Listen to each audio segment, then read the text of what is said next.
The story of Cleopatra, the last active pharaoh of Egypt, is one of intrigue, betrayal, and ultimately tragedy. When we hear the name Cleopatra, all our focus goes to her beauty and lovers, a seductive woman who uses her beauty to charm powerful men. But who was Cleopatra? What event led to her decisions? Cleopatra, born in early 69 BC to the governing Ptolemaic pharaoh, Ptolemy XII, and a mother who is not really known, possibly Ptolemy XII's wife, Cleopatra V, Tryphena. Ptolemy XII belonged to the Ptolemaic dynasty, which ruled Egypt after the conquest of Alexander the Great. Ptolemy XII was exiled from Egypt by his own family members who wanted power for themselves. However, he managed to gather support and return to Egypt with the help of Roman allies. Ptolemy XII sought support from Rome, which was a powerful empire at that time. With Roman assistance, he was able to regain his throne and authority in Egypt. During his reign, Ptolemy XII faced financial troubles and had to rely on heavy taxation to stabilize the economy. The three younger children of Ptolemy XII, Cleopatra's sister, Arsinoe V, and two brothers, Ptolemy XIII Theos, Philopator, and Ptolemy XIV. Cleopatra's childhood instructor was Philostratos, from whom she learnt the Greek arts of oration and philosophy. She was born into a world of wealth and royalty. From a young age, she was groomed to rule, educated in the arts of diplomacy, language, and politics. As she grew older, Cleopatra's beauty became legendary.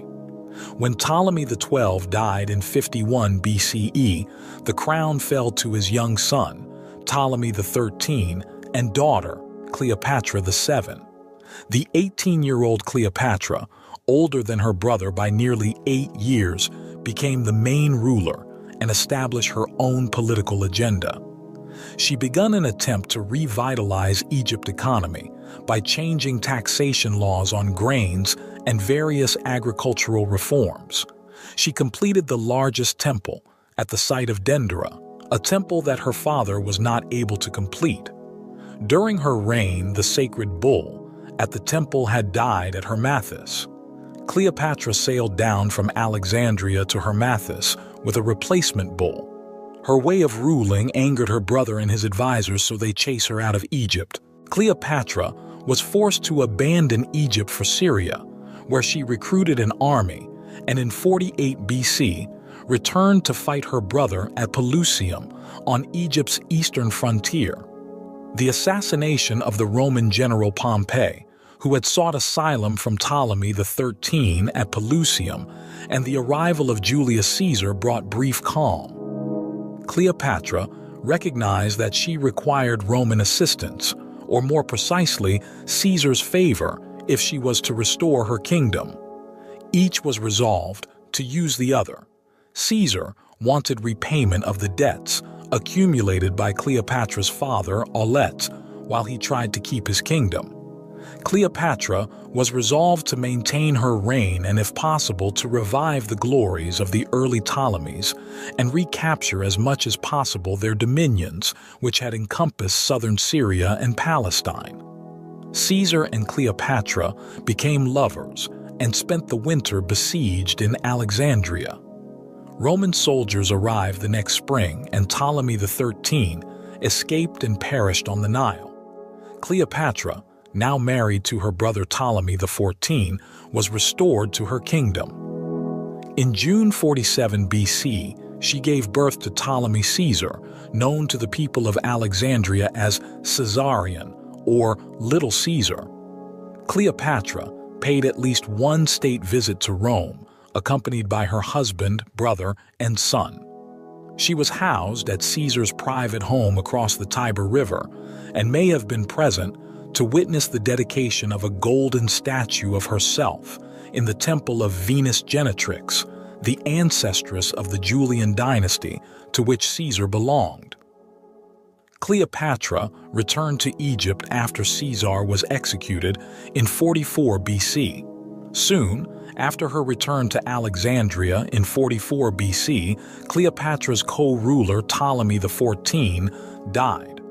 Other sources say she killed her brother, fearing that he will take over Egypt. Cleopatra now reigned alongside her young son, Ptolemy Caesar. When, in the Battle of Philippi in 42 BC, Caesar's murderers were destroyed, Mark Antony became the successor apparent of Caesar's authority. Or so it appeared, because Caesar's great-nephew and personal heir, Octavian, was merely a frail kid.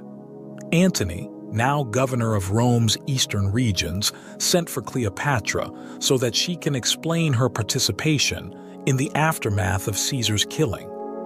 She headed off for Tarsus, in Asia Minor, filled with presents, having delayed her departure to heighten Antony's eagerness. She entered the city by sailing up the Cydnus River in a barge, while dressed in the garments of the Isis. Antony, who identified himself with the deity Dionysus, was pleased. Forgetting his wife, Fulvia, who in Italy was trying her best to preserve her husband's interests against the mounting danger of young Octavian. Antony went to Alexandria, where he regarded Cleopatra not as a protected sovereign but as an autonomous king. In 40 BC, Cleopatra gave birth to twins, whom she called Alexander Helios and Cleopatra Selene. Antony had already left Alexandria to travel to Italy, where he was compelled to arrange a temporary compromise with Octavian. As part of this settlement, he married Octavian's sister, Octavia. 3 years later, Antony was sure that he and Octavian could never come to terms. His marriage to Octavia, now an irrelevance, he returned to the east and reconnected with Cleopatra. Antony required Cleopatra's financial backing for his postponed Parthian invasion. In return, Cleopatra wanted the restoration of most of Egypt's eastern kingdom, including significant areas of Syria and Lebanon, and even the wealthy balsam orchards of Jericho. The Parthian campaign was a costly failure, as was the brief control of Armenia. Nevertheless, in 34 BC, Antony celebrated a triumphal return to Alexandria. This was followed by a ceremony known as the Donations of Alexandria. Crowds came to the gymnasium to watch Cleopatra and Antony seated on golden thrones on a silver podium, with their children sitting on somewhat lower thrones beside them. Antony announced Caesarion to be Caesar's son, thus relegating Octavian, who had been adopted by Caesar as his son and heir, to legal illegitimacy. Cleopatra was honored as Queen of Kings, Caesarion as King of Kings. Alexander Helios was allotted Armenia and the area beyond the Euphrates, his newborn brother Ptolemy, the provinces to the west of it. The boy's sister, Cleopatra Selene, was to be Queen of Cyrene. It was evident to Octavian, observing from Rome, that Antony intended his extended family to govern the civilized world. A propaganda war started. Octavian stole Antony's testament from the temple of the Vestal Virgins, to whom it had been committed and disclosed to the Roman people that not only had Antony given Roman property to foreign lady but wanted to be buried near her in Egypt. The notion immediately spread that Antony likewise wanted to relocate the capital from Rome to Alexandria. The Roman declared war against Cleopatra, resulting in a deadly battle after Octavian heard about how Mark defeated Armenia. In 31 BC, Cleopatra and Antony went to Greece to seek counsel and aid after hearing that Rome declared war against Egypt. Many foreign kings agreed to help them, while others refused due to fear of Octavian. On September 2, 31 BC, the naval forces of Egypt faced Rome in Greece, with Cleopatra and Mark leading 60 ships. Towards those of Octavian, however, she lost the battle.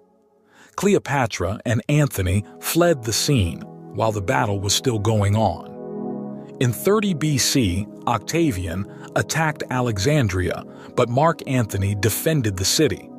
During the battle, Mark receives the news of Cleopatra's death.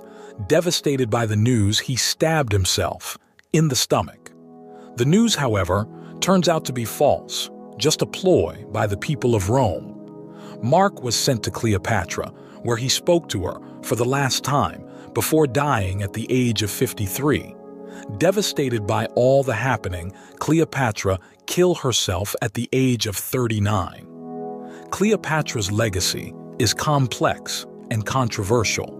She is remembered as one of the most powerful and influential women of history. Thank you for watching. Don't forget to like, share, and subscribe.